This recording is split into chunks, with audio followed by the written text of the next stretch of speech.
Hello my dear friends, my name is Priya and welcome to JI tutorial. कैसे हो आप लोग? आई होप आप लोग अच्छे होंगे, अपनी होली एंजॉय कर रहे होंगे, साथ साथ में पढ़ाई करते होंगे। ओके, तो मुझे स्पेशली आप लोगों के ग्रामर के लिए बुलाया गया है। मैं JR जूनियर्स पे पढ़ाती हूँ, बट आज कल आप लोगों का हिंदी का एग्जाम है, तो इसीलिए शॉर्ट नोटिस पे मुझे ये पढ़ाना पड़ रहा है आप लोगों का ग्रामर। ओके, सो हम ये ग्रामर भी पढ़ेंगे इस वीडियो में बहुत अच्छी तरह से डीपली, ताकि आपका एक भी मार्क्स इधर उधर कहीं ना जाए और आप लोग 14 आउट ऑफ 14 गेन कर सके। ओके, जिनकी भी हैंड राइटिंग ज्यादा अच्छी नहीं होगी, जिनकी राइटिंग मिस्टेक्स होंगे, उनका अलग दूसरी चीजों में मार्क्स कट जाएंगे, जैसे कि जो भी सीन अनसीन पैसेजेस होंगे उसमें उनके मार्क्स कट सकते हैं। बट अगर आपने ग्रामर अच्छी तरह से प्रिपेयर किया तो आपके एक भी मार्क्स इधर उधर नहीं हो सकते हैं, क्योंकि वो 1 मार्क्स के होते हैं और 1 मार्क्स में से मार्क्स नहीं काटते अगर आपने अच्छी तरह से लिखा होगा तो। ओके, सो फटाफट से स्टार्ट करते हैं। आप लोग लास्ट तक बने रहना, बिल्कुल भी इधर उधर ध्यान मत देना, ठीक है? तो स्टार्ट करते हैं हमारा first topic. Okay, so first topic क्या है हमारा? फर्स्ट टॉपिक है हमारा अवयव। अवयव, तो इसको हम क्या करते हैं, अच्छी तरह से डीपली पढ़ते हैं कि अवयव में किस तरह से क्वेश्चन आता है और इसको समझना कैसे है, ठीक है? तो चलो मैं डेफिनेशन रीड करती हूं और आप लोगों को समझाती हूं। अवयव वह शब्द है जिनमें लिंग वचन कारक के आधार पर मूल शब्द में कोई परिवर्तन नहीं होता, अर्थात मूल शब्द अपरिवर्तित रहता है। अवयव किसे कहते हैं? अवयव उन्हें कहते हैं जिसमें अवयव में क्या होता है कि उसमें कुछ भी परिवर्तन नहीं होता है, ठीक है? उसमें आपको बस इतना याद रखना है कि अवयव में कोई भी परिवर्तन नहीं होता। उसका जो मूल रूप होता है, जो कि है मूल रूप जो होता है, उसमें बिल्कुल भी परिवर्तन नहीं होता है। और इसके क्या है, एग्जाम्पल्स है। इसके एग्जाम्पल्स हम यहाँ पे देखते हैं। उदाहरण में क्या है, आज, कल इत्यादि, इधर उधर, किंतु, परंतु, लेकिन, अब तक, जब तक, ऐसे क्या है, ये सब क्या है, हमारे अवयव के एग्जाम्पल्स है। तो आपको क्या आ सकता है, आपको एग्जाम में किस तरह से आ सकता है? आपको एग्जाम में बोला रहेगा कि अवयव के शब्द लिखिए, अवयव के उदाहरण लिखिए एंड उसका क्या करिए, वाक्य में कन्वर्ट कीजिए। वो जो वर्ड रहेगा उसको क्या करना है, आपको सेंटेंस बनाना है, सेंटेंस फॉर्म करना है। इंग्लिश में भी आप बहुत सारे सेंटेंसेस फॉर्म करते हैं, बट आप लोग क्या होता है कि आप इंग्लिश मीडियम में है तो आप लोगों को बहुत ज्यादा इजी पड़ जाता है इंग्लिश में सेंटेंस बनाना, बट हिंदी में भी हमें बनाना पड़ता है। तो आपको क्या करना है, कोई सेंटेंस बनाना है, अपने माइंड में लाना है कोई सेंटेंस, उसमें क्या करना है, अवयव का यूज करना है। ये एग्जाम्पल्स आपको कुछ 5-6 एग्जाम्पल्स आप अच्छी तरह से अपने माइंड में सेट करके जाना कि अवयव अगर आएगा और सेंटेंस फॉर्म करने के लिए बोला रहेगा तो हम क्या करेंगे कि इनमें से कोई भी एक वर्ड ले लेंगे और उससे उसके बेसिस पे हम सेंटेंस बनाएंगे, ठीक है? तो क्या याद रखना है आपको कि अवयव के मूल रूप में कोई परिवर्तन नहीं होता, अवयव में कुछ परिवर्तन नहीं होता, इसीलिए क्या कहते हैं, हम इसे अवयव कहते हैं, ठीक है? और अवयव के ये सारे क्या है, एग्जाम्पल्स है। तो मैं क्या करती हूँ, आपको कुछ 2-3 एग्जाम्पल्स बताती हूँ जिसमें हम क्या करेंगे, इन वर्ड्स का यूज करेंगे, ठीक है? तो फर्स्ट मैं लेती हूँ, आज लेते हैं, ठीक है? आज लेते हैं, फिर हम और कुछ सेंटेंसेस लेंगे। तो फर्स्ट लेते हैं, आज मैं खाना नहीं खाऊंगी।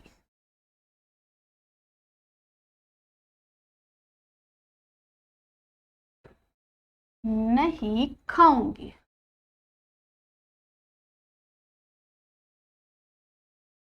ठीक है? तो इसमें क्या है, इसमें अवयव क्या है, इसमें अवयव है ये क्या है, आज। आज क्या है, अवयव है हमारा। तो इसको क्या करेंगे हम, इसको अच्छी तरह से आपको अंडरलाइन कर देना है, ताकि आपके जो एग्जामिनर होंगे, आपका पेपर चेक करने वाले, उनको अच्छी तरह से समझ आ जाए कि आपने अवयव का कहाँ पे यूज किया है, ठीक ना? ठीक है, तो बिल्कुल भी यहाँ सेंटेंस को अंडरलाइन करना आपको भूलना नहीं है, ठीक है? आपको अवयव को अंडरलाइन करना ही है। चलो तो एक और एग्जाम्पल लेते हैं हम अच्छा सा, जिससे आप कुछ ना कुछ अच्छा सा एग्जाम्पल बना पाएंगे इन वर्ड्स का यूज करके, ठीक है। क्या करते हैं हम, यहाँ पे और भी एग्जाम्पल्स है, अभी, अगर, वह, वहां, यहाँ, बल्कि, ऐसे बहुत सारे एग्जाम्पल्स है जिनसे आप आराम से बहुत इजीली कोई भी सेंटेंस फॉर्म कर सकते हैं, ठीक है। बट सेंटेंस इस तरह का होना चाहिए कि वो मीनिंगफुल होना चाहिए, ठीक है। वो मीनिंगफुल होगा तो ही एग्जामिनर को अच्छी तरह से समझेगा, और उसमें वर्डिंग मिस्टेक बिल्कुल भी मत कीजिएगा, क्योंकि अगर आपने वर्ड मिस्टेक किया तो वहां पे आपके हाफ मार्क्स कट हो जाते हैं, ठीक है। तो चलो एक और एग्जाम्पल ले लेते हैं। एक और एग्जाम्पल में क्या ले देते हैं, इधर, ठीक है। इधर का एक एग्जाम्पल लेते हैं, मैं इधर इधर उधर उधर नहीं घूमता। क्या है, नहीं घूमता।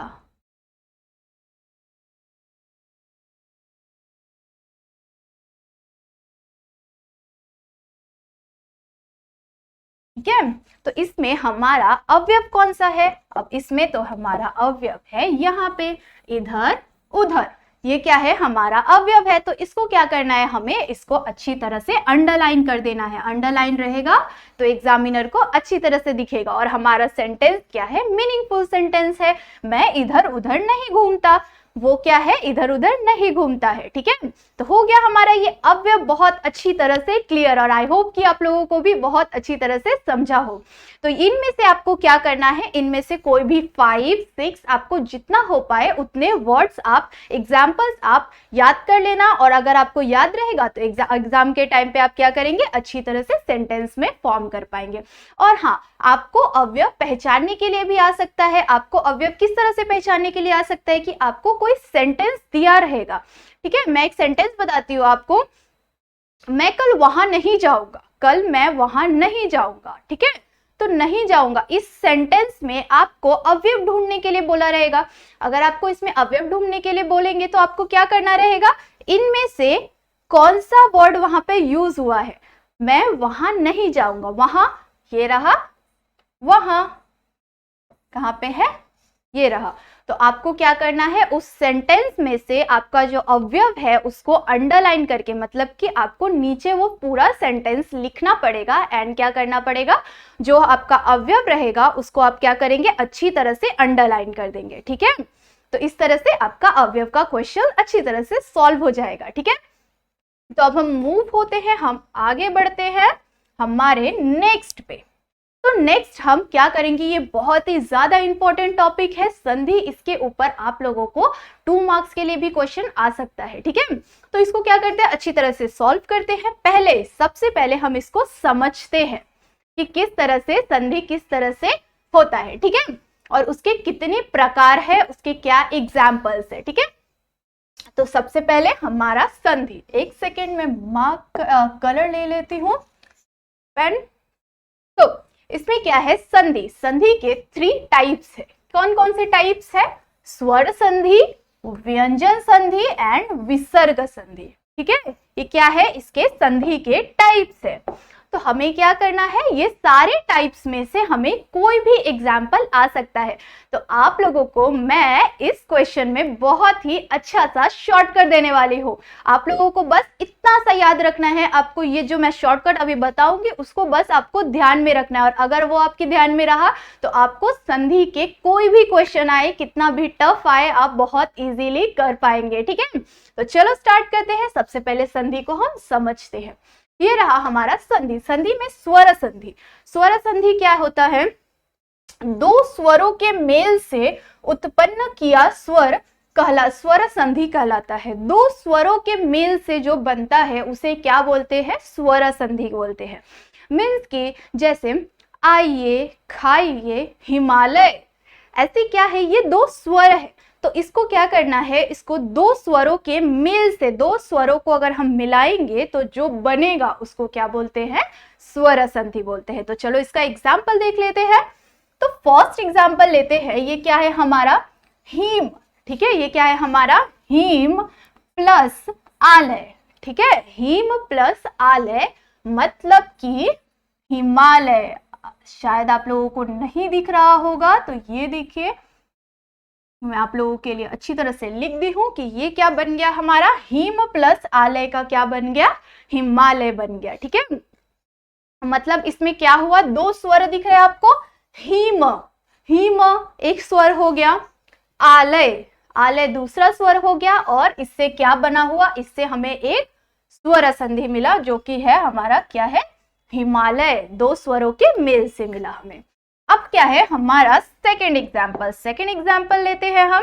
सेकेंड एग्जाम्पल क्या है हमारा,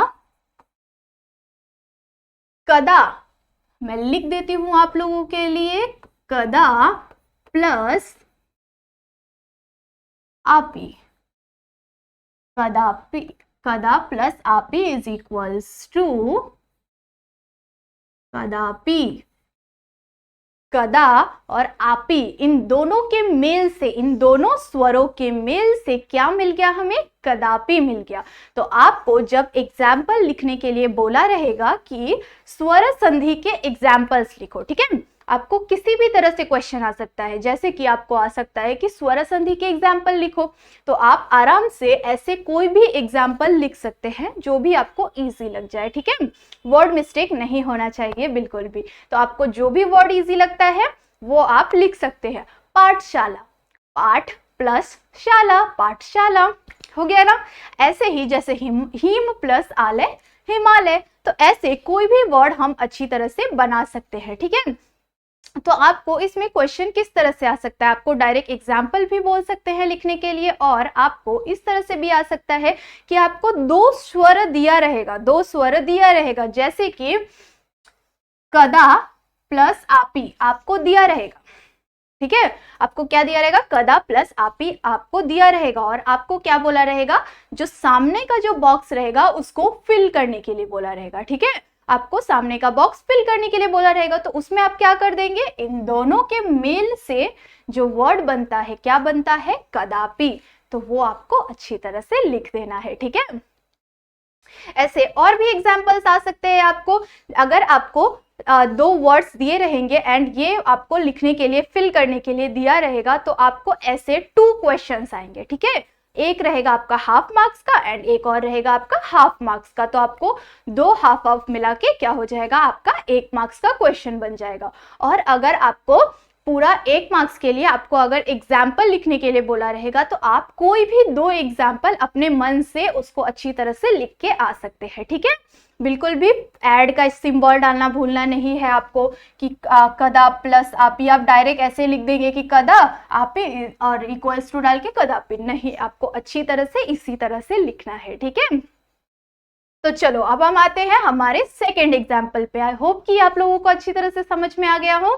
अब हम क्या करेंगे, हमारा सेकेंड एग्जाम्पल देखेंगे। सेकेंड एग्जाम्पल में फर्स्ट क्या है हमारा, चलो देखो सेकेंड एग्जाम्पल में क्या है, व्यंजन संधि, व्यंजन संधि, ठीक है। सेकेंड एग्जाम्पल क्या है, व्यंजन संधि। चलो तो व्यंजन संधि को समझते हैं, क्या है, व्यंजन तथा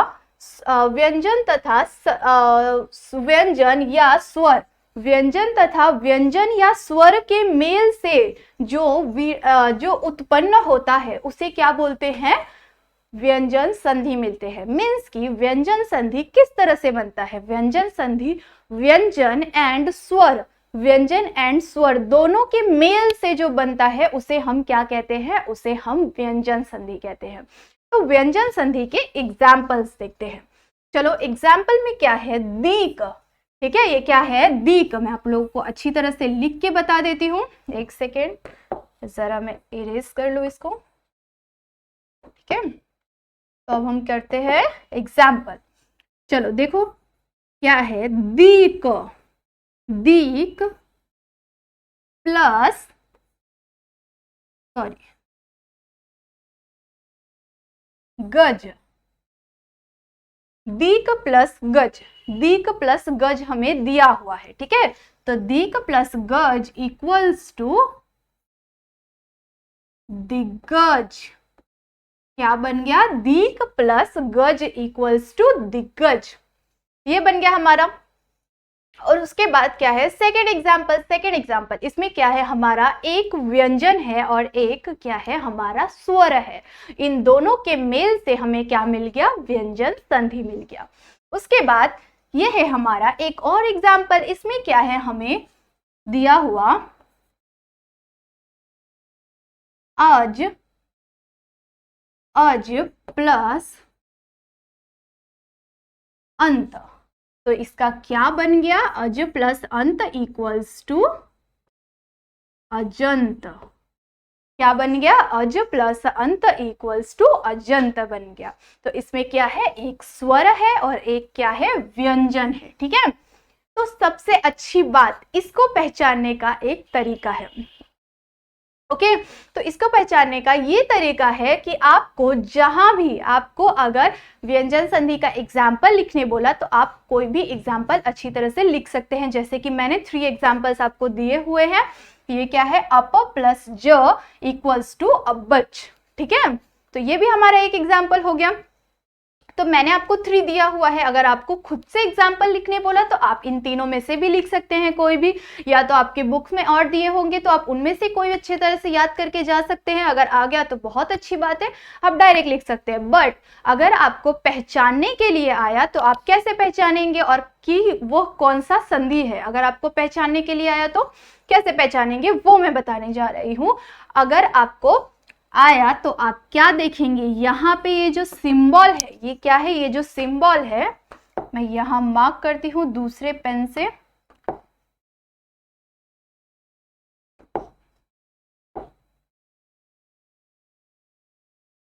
दूसरा पेन यूज करके मैं आपको बताती हूँ कि कौन सा सिंबल, ये जो सिंबल है आपको दिख रहा है, ये सिंबल, या फिर यहाँ देख सकते हैं आप ये सिंबल, ये क्या है, व्यंजन संधि पहचानने का शॉर्टकट है। ठीक है, तो आपको अगर पहचानने के लिए आया तो आप देखेंगे कि इसमें इस तरह का कोई मार्क है क्या, इस तरह का कोई यूज किया गया है क्या। अगर इस तरह से यूज किया गया रहेगा तो आपको आराम से समझ में आ जाएगा कि ये क्या है, ये है व्यंजन संधि। ठीक है, स्वर संधि में ऐसा कुछ यूज नहीं किया जाता है। स्वर संधि में बहुत इजी वर्ड्स आते हैं, बहुत अच्छी तरह से इजीली उसको समझ सकते हैं। और व्यंजन संधि को किस तरह से समझना है, हमें ऐसा एक मार्क दिखेगा, किस तरह से, ऐसा। ठीक है, लास्ट का जो वर्ड रहेगा, सेकेंड वर्ड जो रहेगा, उसमें ये क्या दिया रहेगा, इस तरह से दिया रहेगा, तो वो क्या हो जाएगा, हमारा व्यंजन संधि हो जाएगा। ठीक है, तो ये हो गया ये हमारा एग्जाम्पल, अच्छी तरह से इसको समझने का। और आपको अगर आएगा तो बिल्कुल भी आप घबराना नहीं कि समझ में नहीं आ रहा है कौन सा है। आपको उस टाइम पे जो समझ में आए आप लिखना, अगर वो राइट होगा तो आपको मार्क्स मिल जाएगा, और अगर वो राइट नहीं होगा तो भी आप ट्राई तो करेंगे एटलीस्ट। ओके, तो अब देखते हैं ये हमारा थर्ड एग्जाम्पल। ठीक है, तो चलो, स्वर एंड व्यंजन संधि हमारा क्लियर हो गया। स्वर संधि इजी वर्ड्स आएंगे और उसको हमें समझ लेना है। व्यंजन संधि में लास्ट में क्रॉस लाइन जैसा आएगा तो उसको क्या समझ लेना है हमें कि ये क्या है, हमारा व्यंजन संधि है। ठीक है, तो चलो आ गए हम हमारे थर्ड एग्जाम्पल पे। थर्ड एग्जाम्पल क्या है हमारा, विसर्ग संधि। ठीक है, इसमें क्या, इसको किस तरह से पहचानना है। ठीक है, तो चलो विसर्ग संधि देखते हैं। विसर्ग का स्वर या व्यंजन के साथ मेल होने पर जो परिवर्तन होता है उसे विसर्ग संधि कहते हैं। विसर्ग संधि किसे कहते हैं, विसर्ग संधि में स्वर और व्यंजन के आने से जो परिवर्तन होता है, स्वर और व्यंजन उसमें आता है तो जो उसमें परिवर्तन होता है उसको क्या बोलते हैं, विसर्ग संधि बोलते हैं। ठीक है, तो देखो विसर्ग संधि के कुछ एग्जाम्पल्स देख लेते हैं। आपको समझ में तो आ ही गया कि विसर्ग संधि किसे कहते हैं। अब हम क्या करते हैं, एग्जाम्पल के साथ इसको अच्छी तरह से समझ लेते हैं। तो देखो फर्स्ट में क्या दिया हुआ है फर्स्ट दिया हुआ है हमें धनु, और ये क्या दिया है हमें, कोलन। आप लोगों को इंग्लिश में तो पता ही होगा कि डबल डॉट्स क्या होते हैं, कोलन होते हैं। तो ये क्या दिया हुआ है हमें, इसमें इस तरह से दिया हुआ है धनु प्लस क्या है, टकार। ठीक है। तो धनु प्लस टकार दिया हुआ है, इसका क्या बन जाएगा, इज इक्वल्स टू धनुष्कार, इज इक्वल्स टू धनुष्कार। क्या बन गया हमारा, धनु आधा श ट का र, क्या बन गया हमारा, धनुष्कार। ठीक है। तो ये इसको आपको किस तरह से पहचानना है वो मैं बता देती हूँ। जब भी आप कोलन, जब भी आपको इंग्लिश में, आपको हिंदी में नहीं पता होगा तो आपको इंग्लिश में तो जरूर पता होगा कि इसको कोलन बोला जाता है। तो आपको जब भी देखेंगे आप कि इसमें क्या दिया हुआ है, दो डॉट्स दिए हुए हैं, दो डॉट्स किस तरह से, ये इस तरह से आपको दो डॉट्स दिए हुए हैं, मतलब कि क्या हो गया, ये हमारा, ये हो जाएगा हमारा विसर्ग संधि। ठीक है। तो विसर्ग संधि आपको कोई भी बड़ा से बड़ा, कुछ भी टफ से टफ एग्जाम्पल दिया होगा उसमें भी आप विसर्ग संधि पहचान सकते हैं दो डॉट्स को देख के, मीन्स की कोलन को देख के। ठीक है। और व्यंजन को किस तरह से पहचान सकते हैं, ये लाइन को देख के, इस तरह का लाइन आपको सेकेंड वर्ड के नीचे दिख जाएगा तो वो क्या हो जाएगा हमारा विसर्ग संधि। एंड स्वर संधि सिंपल एग्जांपल्स दिए रहेंगे, वो हो जाएगा हमारा स्वर संधि। ठीक है। तो चलो विसर्ग संधि का एक और एग्जाम्पल देख लेते हैं। विसर्ग संधि का एक और एग्जाम्पल क्या है, नी। ठीक है। नी डबल डॉट प्लस च ल। ठीक है। क्या है, च ल इज इक्वल्स टू, क्या है, इज इक्वल्स टू निश्चल। क्या है, निश्चल। तो ये क्या बन गया, इन दोनों के मेल से हमें ये वर्ड तैयार दिख गया। ठीक है। तो ऐसे ही और एग्जाम्पल्स है, एक और एग्जाम्पल ले लेते हैं हम, नी डबल डॉट प्लस ता र। तो इसका क्या बन गया, निस्तार। इसका क्या बन गया, हमें मिल गया निस्तार। ठीक है।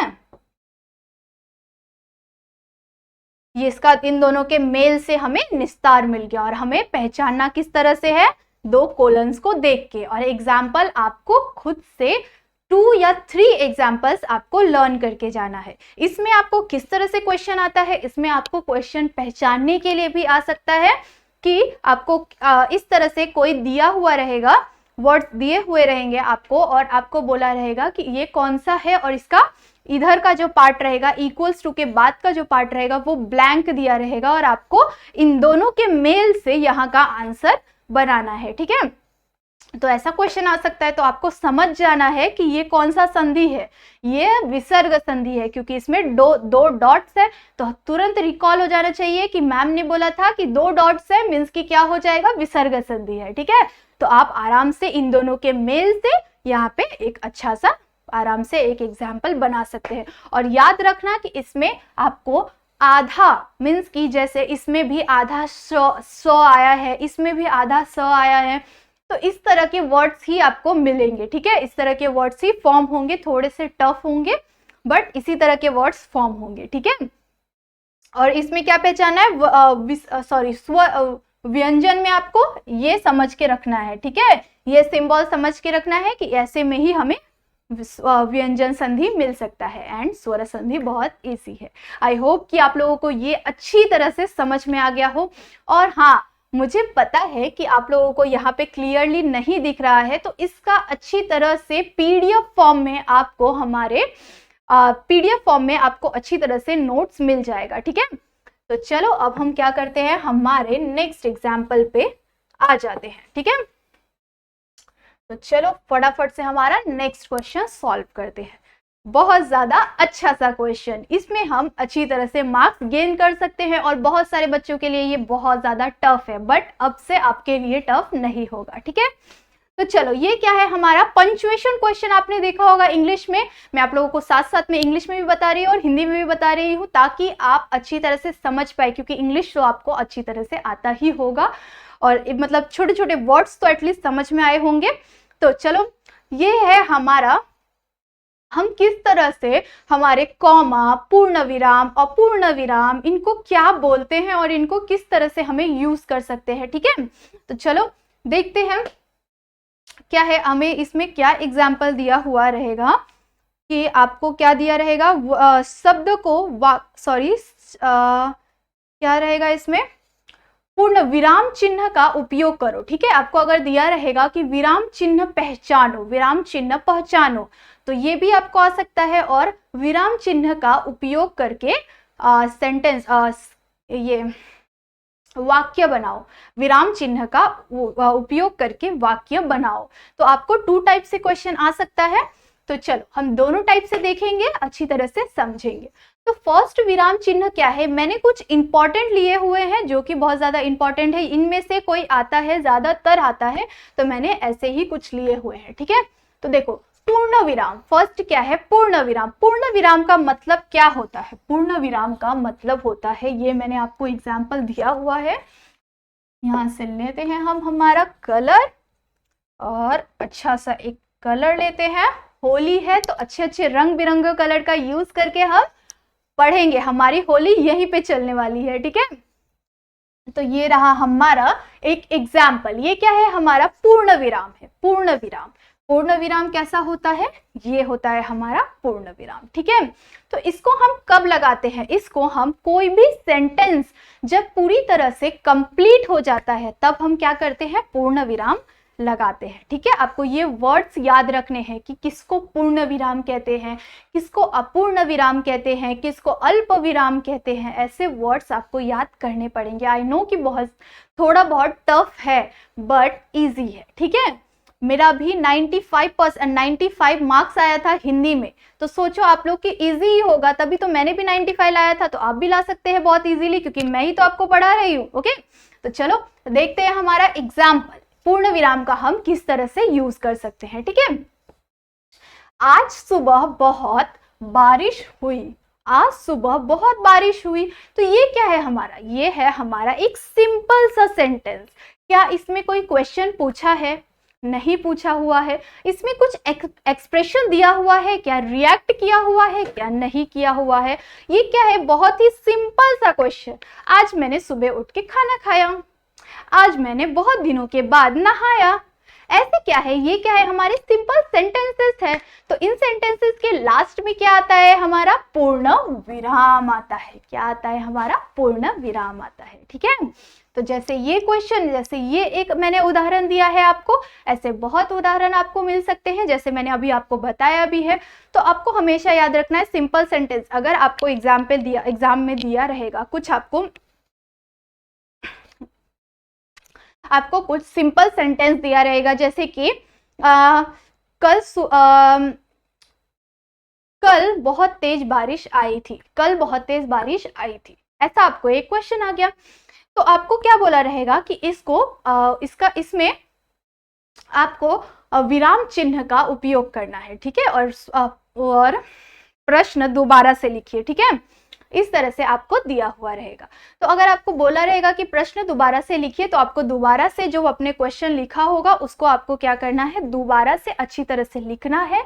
और उसमें जिस विराम चिन्ह का आपको लगे कि जो विराम चिन्ह इसमें यूज हो सकता है, उस विराम चिन्ह का आपको यूज करना है। तो अगर कोई सिंपल सेंटेंस रहेगा तो आपको क्या करना है, लास्ट में एक ही विराम चिन्ह जो कि है आपका ये, ठीक है, पूर्ण विराम, इसका आपको यूज कर लेना है। ठीक है, तो रुको जरा, मैं थोड़ा सा पानी पी लेती हूँ, बहुत ज्यादा बोलने के बाद ऐसा अजीब सा हो रहा है मुझे।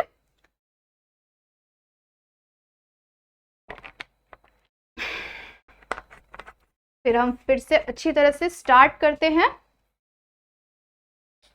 चलो, तो देखो, तो ये रहा हमारा सेकंड एग्जाम्पल। ठीक है, सेकंड में हम क्या सीखेंगे, क्या है ये हमारा विस्मयादि सूचक चिन्ह। विस्मयादि सूचक चिन्ह, विस्मयादि सूचक चिन्ह क्या होता है, विस्मयादि सूचक चिन्ह ये है हमारा। ठीक है, ये क्या है, हमारा विस्मयादि सूचक चिन्ह है। ठीक है, तो चलो, ये आपको कब यूज करना है, अरे बाप रे कितना बड़ा सांप है, तो ये क्या हो जाएगा, यहाँ पे यूज हो जाएगा हमारा विस्मयादि सूचक चिन्ह। ओहो हो, इतना अच्छा काम किया तूने, तो इसके आगे भी क्या हो जाएगा, यूज हो जाएगा हमारा विस्मयादि सूचक चिन्ह। क्योंकि देखो, विस्मयादि सूचक चिन्ह कहाँ पे यूज होता है, जब हम बहुत ज्यादा अलग सा रिएक्ट करते हैं, जैसे हम बहुत घबरा जाते हैं कोई चीज को। अगर आपने बहुत ज्यादा बड़ा कोई सांप देख लिया तो आप किस तरह से डर जाओगे, अरे बाप रे, ऐसा निकलेगा आपके मुंह से, तो उसके बाद क्या हो जाएगा आपका, इस विस्मयादि सूचक चिन्ह का यूज करेंगे हम, ठीक है। इस सेंटेंस के स्टार्टिंग में जो अरे बाप रे ऐसा वर्ड आएगा, उसके बाद हम क्या करेंगे, विस्मयादि सूचक चिन्ह का यूज करेंगे। ऐसे और भी एग्जाम्पल्स है, अरे अरे अरे तूने ऐसा किया क्या, तो अरे अरे अरे इसके आगे में क्या आ जाएगा, विस्मयादि सूचक चिन्ह आ जाएगा, ठीक है। तो आपको हमेशा अच्छी तरह से, हमेशा क्या, आपका कल ही एग्जाम है, तो आपको अच्छी तरह से ध्यान में रखना है कि हम विस्मयादि सूचक चिन्ह कहाँ पे यूज करते हैं। जब हम बहुत ज्यादा घबरा जाते हैं, या हमने किसी की तारीफ की होती है, हमने कुछ अलग सा बोला होता है, जैसे वाव वाव कितनी अच्छी चीज है, अरे बाप रे, अरे मैं डर गया, इस तरह के वर्ड्स के आगे क्या करना रहेगा, आपको विस्मयादि सूचक चिन्ह का यूज करना पड़ेगा, ठीक है। तो चलो इसका एग्जाम्पल देखते हैं। ओह ये भी क्या है, हमारा विस्मयादि सूचक चिन्ह यहाँ पे हमारा यूज हो जाएगा, ठीक है। तो आपको वर्ड्स में बार बार विस्मयादि सूचक या पूर्ण विराम में बार, मैं इंग्लिश में भी बोल सकती हूँ, बट मैं अगर इंग्लिश में बोलूंगी तो आप लोगों को वो वर्ड इंग्लिश में ही याद रहेगा, और आपको हिंदी में लिखना है, हिंदी में समझना है, इसीलिए मैं आपको अच्छी तरह से बार हिंदी में बोल रही हूँ, ताकि आपके माइंड में वो सेट हो जाए, ठीक है। आपके पास बहुत ज़्यादा टाइम नहीं है, अब जो लास्ट का मोमेंट है उसमें आपको बहुत अच्छी तरह से मेहनत करना है। चाहे आज आपके लिए एक और स्पेशल वीडियो आ जाएगा, रात तक आपको मिल जाएगा, रात को बिल्कुल भी देखना भूलना मत, वो भी वीडियो मेरा ही होगा, उसमें भी मैं आपको बहुत अच्छी तरह से, मैंने बताया है ना कि मैंने 12th में किस तरह से 95 स्कोर किया था मेरे हिंदी सब्जेक्ट में। मैंने 12th हिंदी से किया हुआ है, हिंदी सब्जेक्ट से, मतलब हिंदी सब्जेक्ट से नहीं किया हुआ है, बट मेरा एक सब्जेक्ट हिंदी भी था, तो उसमें मुझे 95 आया था। तो मेरे मार्क्स किस तरह से गेन किया, उस तरह से भी मैं आपको अच्छी तरह से बताऊंगी कि आप भी उसी तरह से लिख सकते हैं, और आप किस तरह से आप उस 95 आप भी गेन कर सकते हैं। क्योंकि अगर आपके पास मौका है कि कुछ इजी सब्जेक्ट में आप अगर अच्छा सा मार्क्स गेन कर लोगे, तो क्या हो जाएगा, आपका स्कोर बहुत ज़्यादा हाई हो जाएगा, आपका परसेंटेज बढ़ जाएगा, क्योंकि ये इजी सब्जेक्ट्स है। इसके आगे साइंस है, हिस्ट्री, ज्योग्राफी, मैथ्स, ये सब क्या है, थोड़े से टफ सब्जेक्ट्स है, तो ये सब में मार्क्स कटते हैं, हमें थोड़ा टफ लगता है, बहुत सारे बच्चों को मैथ्स भी टफ लगता है, बट हिंदी बहुत ईजी सब्जेक्ट है, इसमें हम बहुत अच्छी तरह से गेन कर सकते हैं मार्क्स, ठीक है। तो चलो अब हम आते हैं हमारे थर्ड एग्जाम्पल पे, ठीक है। थर्ड एग्जाम्पल क्या है, हमारा प्रश्नवाचक चिन्ह। प्रश्नवाचक चिन्ह, ये तो आपने बहुत देखा होगा, प्रश्नवाचक चिन्ह, क्वेश्चन मार्क बिल्कुल भी भूलना नहीं है, क्वेश्चन मार्क क्या है, प्रश्नवाचक चिन्ह, इसको याद करना बहुत इजी हो गया, क्वेश्चन मार्क प्रश्नवाचक चिन्ह, ठीक है। तो देखो प्रश्नवाचक चिन्ह हम कहाँ यूज करते हैं, जहां भी हम क्वेश्चन पूछते हैं, ठीक है, जहां भी हम क्वेश्चन पूछते हैं वहां हम क्या करते हैं, प्रश्नवाचक चिन्ह का यूज करते हैं। जैसे कि एग्जाम्पल, प्रश्न चिन्ह का एक और एग्जाम्पल, ठीक है। प्रश्न चिन्ह में हम क्या करते हैं, लास्ट में क्वेश्चन मार्क का यूज करते हैं। तो जब भी आप कोई भी सेंटेंस, अगर आपको सेंटेंस फॉर्म करने के लिए बोला रहेगा, तो आप क्वेश्चन मार्क डालना बिल्कुल भी मत भूलना, क्योंकि यही हमारा सबसे इंपॉर्टेंट चीज है, ठीक है। तो जैसे क्वेश्चन हम पूछेंगे, तुमने खाना खाया क्या, तुमने खाना खाया क्या हो रहा है, हमने यहाँ पे क्या यूज किया, क्या का यूज किया कि तुमने खाना खाया क्या, हम उससे पूछ रहे हैं।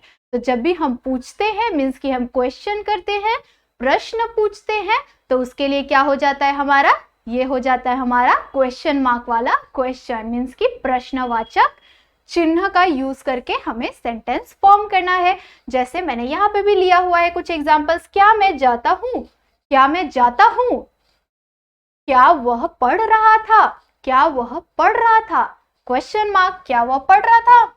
हम क्या कर रहे हैं, पूछ रहे हैं, हम अपने किसी फ्रेंड से पूछते हैं कि कोई रामू नाम का लड़का है, चलो रामू नाम के लड़के का है, तो पूछते हैं हमारे फ्रेंड से, क्या रामू पढ़ रहा था, रामू पढ़ रहा था क्या, ऐसा हम क्या कर रहे हैं, हम सामने वाले से पूछ रहे हैं। तो इससे क्या बन गया, हमारा क्वेश्चन मार्क वाला क्वेश्चन बन गया, मीन्स कि एक प्रश्न तैयार हो गया। क्या मैं अंदर आऊं, हम पूछते हैं, हम क्लास में भी एंटर होने से पहले पूछते हैं, can I come in ma'am, may I come in ma'am. तो ये क्या हो जाता है हमारा, इंग्लिश में पूछते हैं क्या मैं अंदर आ जाऊं, हिंदी में हिंदी में क्या है, क्या मैं अंदर आ जाऊं। तो ये क्या हो रहा है, हम सामने वाले इंसान से पूछ रहे हैं कि क्या मैं अंदर आ जाऊं। तो ये भी क्या बन गया हमारा, क्वेश्चन मार्क वाला क्वेश्चन। तो अगर आपको बोला रहेगा कि प्रश्न चिन्ह का उपयोग करके एक वाक्य बनाइए, प्रश्न चिन्ह का उपयोग करके वाक्य बनाने के लिए बोला रहेगा, तो आप क्या करेंगे, क्या मैं अंदर आ जाऊं, क्या मैं खाना खा लूं, क्या मैं पानी पी लूं। ऐसे क्वेश्चंस आप आराम से बना सकते हैं, ठीक है। और हाँ, सबसे इंपॉर्टेंट बात, आपको क्वेश्चन किसी भी तरह से आ सकता है। आपको क्वेश्चन इस तरह से भी आ सकता है कि आपको दिया हुआ रहेगा, एक सेंटेंस आपको दिया रहेगा, जैसे कि मैं वहां जा रहा था, मैं वहां जा रहा था, आपको कोई एक सेंटेंस दिया रहेगा और उसके ब्रैकेट में आपको लिख के दिया रहेगा कि यूज करना, आपको वाक्य का यूज करिए, इसमें क्या बोलते हैं, प्रश्नवाचक चिन्ह का उपयोग करके वाक्य लिखिए। तो आपको क्या करना रहेगा, उसको क्वेश्चन मार्क के फॉर्म में आपको बनाना पड़ेगा, क्वेश्चन के फॉर्म में आपको बनाना पड़ेगा, ठीक है। तो क्या है, हाँ, मैं वहां जा रहा था, क्या मैं वहां जा रहा था, आप इस तरह से यूज कर सकते हैं। क्या मैं वहां गया था, आप इस तरह से भी यूज कर सकते हैं, ठीक है। तो मैं आपको हर तरह के एग्जांपल्स बता दी कि आपको किस तरह से पूछ सकते हैं, ठीक है। तो चलो अब हम क्या करते हैं, हमारा नेक्स्ट एग्जाम्पल देखते हैं। नेक्स्ट एग्जाम्पल में क्या है, अल्प विराम। क्या है हमारा, अल्प विराम चिन्ह। अल्प विराम चिन्ह मतलब कि कॉमा, अल्प विराम चिन्ह मतलब कि कॉमा, ठीक है। कॉमा का यूज कैसे कर सकते हैं हम, कॉमा का यूज हम वहां कर सकते हैं जहां पे हमें 2-3 अलग अलग चीजों के नाम दिए रहेंगे या अलग अलग स्टेट्स के नाम दिए रहेंगे। जैसे कि आपको क्या, आपको अगर इस तरह से दिया रहेगा कि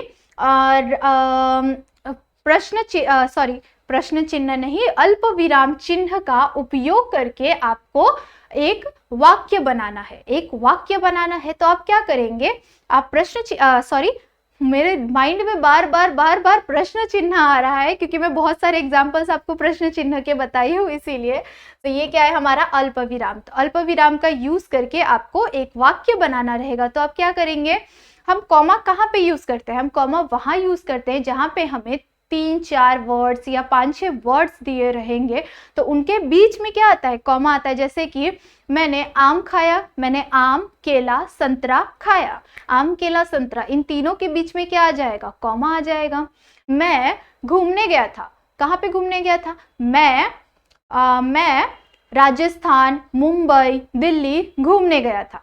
तो राजस्थान मुंबई दिल्ली, इन तीनों के बीच में क्या आ जाएगा, कॉमा आ जाएगा, ठीक है। तो अगर आपको कॉमा का यूज करके, मतलब कि अल्प विराम का यूज करके वर्ड बनाने के लिए, अल्प विराम का यूज करके आपको सेंटेंस बनाने के लिए बोला रहेगा, तो आप क्या करेंगे, 3-4 वर्ड्स लिखेंगे एंड उसके बीच में आप कॉमा लगाएंगे।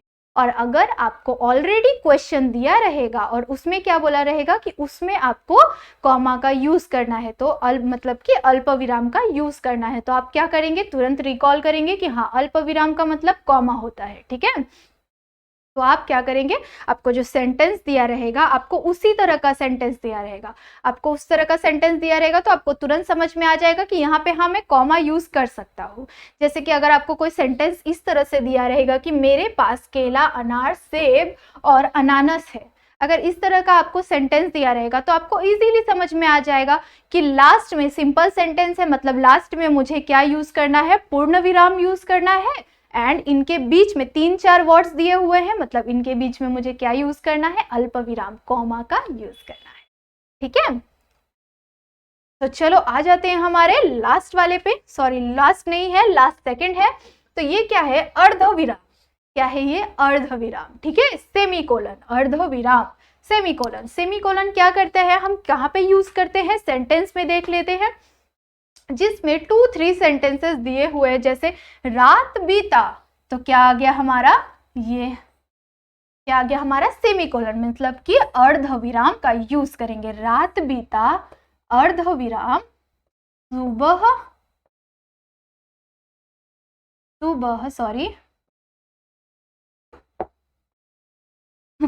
क्या हो रहा है, एक सेकेंड, फिर से लिखते हैं, सुबह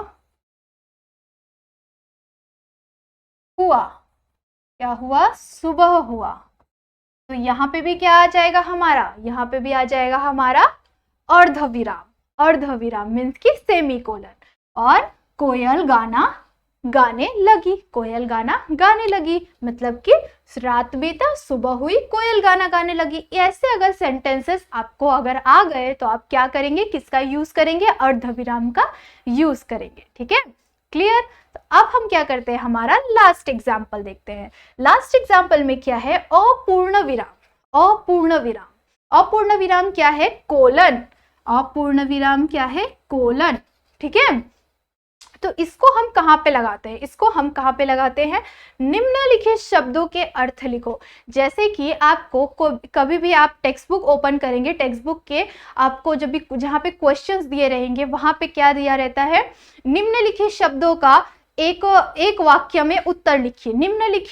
निम्नलिखित प्रश्नों का एक वाक्य में उत्तर लिखिए। तो इसके लास्ट में क्या दिया रहता है आपको, लास्ट में आपको दिया रहता है कोलन।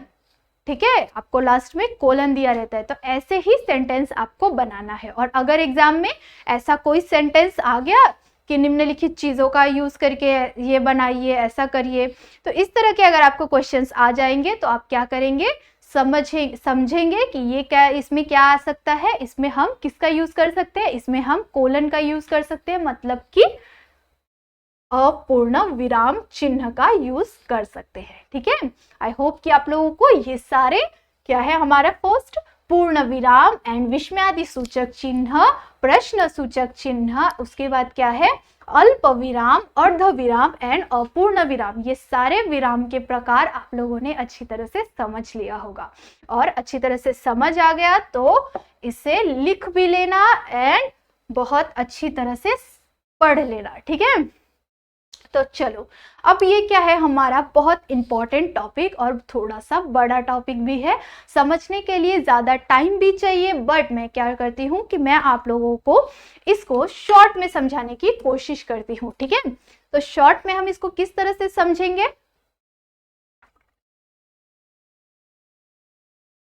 तो चलो समझते हैं हम इसको शॉर्ट में। ठीक है, तो इसके टू टाइप्स होते हैं, वाक्य का मतलब क्या है, सेंटेंस होता है। वाक्य के क्या है, दो प्रकार है। वाक्य के क्या है, टू टाइप्स हैं।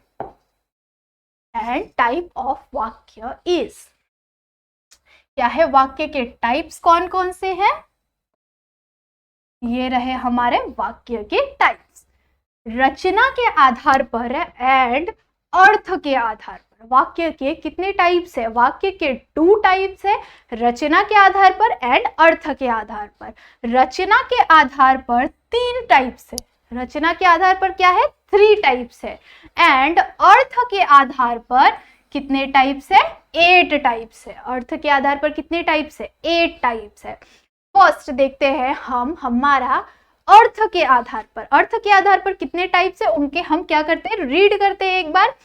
क्या है, विधानवाचक वाक्य, उसके बाद इच्छावाचक वाक्य, आज्ञावाचक वाक्य, निषेधवाचक वाक्य, प्रश्नवाचक वाक्य एंड विस्मयादि बोधक वाक्य, संकेतवाचक वाक्य एंड संदेहवाचक वाक्य। ठीक है, तो ये 8 टाइप्स है। अब हम क्या करेंगे, इसको हम अच्छी तरह से डिटेल में एक बार समझ लेंगे। और इसको अगर हमने अच्छी तरह से डिटेल में समझ लिया तो आपको कोई भी सेंटेंस आ जाएगा। इसमें भी आपको 1 मार्क्स के लिए क्वेश्चन आ सकता है और शायद 2 मार्क्स के लिए भी क्वेश्चन आ सकता है। तो आपको अगर कोई भी क्वेश्चन आ सकता है, इनके बेसिस पे भी आ सकता है या इनके बेसिस पे भी आ सकता है। ये थोड़ा सा टफ होता है बट ये बहुत ज्यादा इजी होता है। इसके नाम से इसको पढ़ते ही हम समझ सकते हैं कि ये कितना ज्यादा इजी है। ठीक है, तो चलो अब हम क्या करते हैं, अरे हाँ, ये रचना के आधार पर भी देख लेते हैं। रचना के आधार पर क्या है, सरल वाक्य, संयुक्त वाक्य एंड मिश्र वाक्य। ठीक है, क्या है, रचना के आधार पर क्या है, सरल वाक्य, संयुक्त वाक्य एंड मिश्र वाक्य। 3 टाइप्स है। इसको हम बाद में पढ़ेंगे, पहले हम क्या पढ़ेंगे, अर्थ के आधार पर, अर्थ के आधार पर वाक्य के भेद। ठीक है, तो चलो फर्स्ट क्या है, विधानवाचक वाक्य। फर्स्ट क्या है हमारा, विधानवाचक वाक्य। तो विधानवाचक वाक्य क्या होता है? जानकारी प्राप्त होता है वह विधानवाचक वाक्य कहलाता है। जहां पे जानकारी प्राप्त होता है, नॉलेज गेन होता है, जानकारी प्राप्त होता है, वहां क्या होता है? विधानवाचक वाक्य कहलाता है। ठीक है, तो मतलब इसका होता है कि हमें जहां भी कोई भी सेंटेंस में हमें कोई जानकारी मिलती है, ठीक है, कोई जानकारी मिलती है तो उससे क्या बन जाता है हमारा? वो क्या होता है? हमारा विधानवाचक वाक्य होता है। ठीक है, तो फर्स्ट एग्जांपल देखते हैं हम इसका। भारत एक देश है, भारत एक देश है, ये जानकारी मिल रही है कि नहीं हमें? हम अगर हमें पता नहीं होगा, हम अगर छोटे होंगे और हमें कोई ये बात बताएगा कि भारत एक देश है, भारत एक देश है, हमें ये अगर किसी बचपन में अगर हम छोटे हमें नहीं पता है कुछ चीज तब बताएगा, तो इससे क्या होगा? हमें एक नॉलेज गेन होगा, हमें पता चलेगा कि भारत एक देश है। ठीक है, हमें इससे पता चलेगा, मतलब कि जानकारी मिलेगी। तो जहां जानकारी मिलती है वहां क्या होता है? विधानवाचक वाक्य होता है। तो चलो एक और एग्जाम्पल देखते हैं। क्या है? श्री राम के पिता का नाम दशरथ था। श्री राम जो थे उनके पिताजी का क्या नाम था? ये हर किसी को तो नहीं पता होता है। तो अगर हमें किसी ने बताया कि श्री राम के पिता का नाम दशरथ होता है, अगर हमें ये कोई बताएगा तो हमें क्या मिलेगा? हमें जानकारी मिलेगी। अगर हमें नहीं पता होगा तो हमें जानकारी मिलेगी कि श्री राम के पिता का नाम दशरथ होता है। तो ये भी क्या हो गया? ये भी हमारा विधानवाचक वाक्य बन गया। ठीक है, उसके बाद एक और एग्जाम्पल है हमारे पास। दशरथ अयोध्या के राजा थे। अयोध्या के राजा कौन थे? ये हमें पता नहीं है। तो अगर हमें किसी ने बताया कि अयोध्या के राजा कौन थे? अयोध्या के राजा दशरथ थे, ऐसा हमें पता चलेगा। तो ये हमें क्या मिल जाएगा? जानकारी मिल जाएगा। और जहां पे भी जानकारी मिलता है वहां क्या होता है? वहां होता है विधानवाचक वाक्य। ठीक है, तो चलो इसी के साथ विधानवाचक वाक्य कंप्लीट। नेक्स्ट क्या है हमारा? निषेधवाचक वाक्य। जिन वाक्यों से कार्य न होने का भाव प्रकट होता है उसे निषेधवाचक वाक्य कहते हैं। जिस भी सेंटेंस में हमें कार्य के ना होने का, कार्य के कैंसल हो जाने का संकेत होता है, उसमें क्या होता है? हमें उससे क्या पता चलता है कि ये क्या है? निषेधवाचक वाक्य है। मतलब कि कोई भी चीज की कैंसल, कोई भी सेंटेंस पढ़ेंगे हम, सेंटेंस में अगर आपको पढ़ने के बाद ऐसा लगे कि वो कार्य नहीं हो रहा है, जैसे कि मैं खाना नहीं खाऊंगा, मैं खाना नहीं खाऊंगा, उसमें क्या हो रहा है? नहीं का यूज हुआ, मतलब कि आपको वो काम नहीं होते हुए दिख रहा है। तो मतलब क्या हो जाएगा? ये इसमें क्या हो जाएगा? निषेधवाचक वाक्य हो जाएगा। तो आपको शॉर्ट में ये समझना है कि जिस भी सेंटेंस में आपको नहीं का यूज दिखेगा, नहीं ये वर्ड दिखेगा, तो आपको क्या समझना है कि ये क्या है? निषेधवाचक वाक्य है। जैसे कि एग्जाम्पल, मैं दूध नहीं पिया, मैं दूध नहीं पिया, इसमें क्या आ गया? इसमें आ गया हमारा नहीं। इसमें क्या आ गया? हमारा नहीं, मतलब कि ये क्या है? निषेधवाचक है। ठीक है, तो ये आपको बहुत इजीली समझ में आ जाएगा, बहुत इजी है ये। निषेधवाचक मतलब कि जिस सेंटेंस में नहीं दिखा, नहीं वाला वर्ड दिखा, मतलब कि क्या हो जाएगा? वो निषेधवाचक हो जाएगा। मैं खाना नहीं खाऊंगा, मेरा ही वाला एग्जाम्पल ये भी दे रहा है। मैं खाना नहीं खाऊंगा, मैं खाना नहीं खाऊंगा, उसमें क्या यूज हो रहा है? नहीं यूज हो रहा है, मतलब कि क्या है? ये निषेधवाचक है। राधा कुछ न कर सकी, राधा कुछ न कर सकी मतलब वो कुछ भी नहीं कर पाई। तो क्या हो गया? नहीं का यूज हुआ, मतलब न का यूज हुआ, न का यूज मतलब निषेध का यूज हुआ। ठीक है, तो चलो अब हम क्या करते हैं? अब हम हमारा अगला क्वेश्चन लेते हैं। ये हो गया हमारा निषेधवाचक भी कंप्लीट, एंड कौन सा था? विधानवाचक भी कंप्लीट। अब क्या करते हैं? हमारा थर्ड वाला पॉइंट क्या है? प्रश्नवाचक वाक्य। प्रश्नवाचक वाक्य मैंने आपको अभी समझाया हुआ था। प्रश्नवाचक वाक्य में क्या है वह वाक्य जिनके द्वारा किसी प्रकार प्रश्न किया जाता है वह प्रश्नवाचक वाक्य कहलाता है।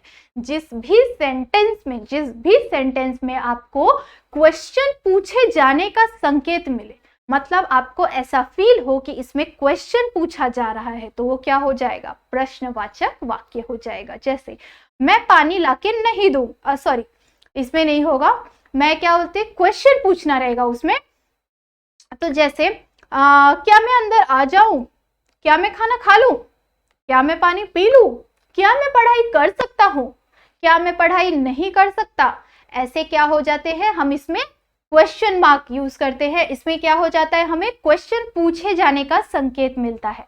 तो जहां भी क्वेश्चन पूछे जाने का संकेत मिले मतलब क्या होता है, प्रश्नवाचक वाक्य होता है। जैसे एग्जाम्पल देखते हैं हम, यह किसका पुस्तक है, यह किसका पुस्तक है, वो क्या पूछ रहा है, प्रश्न पूछ रहा है। यह किसका पुस्तक है, वो प्रश्न पूछा मतलब कि प्रश्नवाचक वाक्य।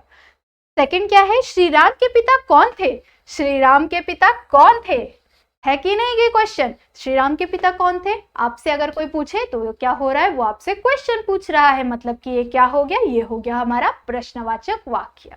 उसके बाद दशरथ कहाँ के राजा थे, दशरथ कहाँ के राजा थे। मैंने जानबूझ के ऐसे सेम एग्जांपल्स लिए हैं ताकि आपको अच्छी तरह से समझ में आ जाए। दशरथ कहाँ के राजा थे, दशरथ कहा गया हमारा एग्जाम्पल, दशरथ अयोध्या के राजा थे। मतलब कि यहाँ पे क्या पूछा जा रहा है, हमें क्वेश्चन पूछा जा रहा है, तो ये क्या बन जाएगा, हमारा प्रश्नवाचक वाक्य बन जाएगा। ठीक है, तो चलो अब हम क्या करते हैं, हमारा ये क्वेश्चन भी कंप्लीट हो गया। अब हम क्या करेंगे, अब हम आगे बढ़ेंगे।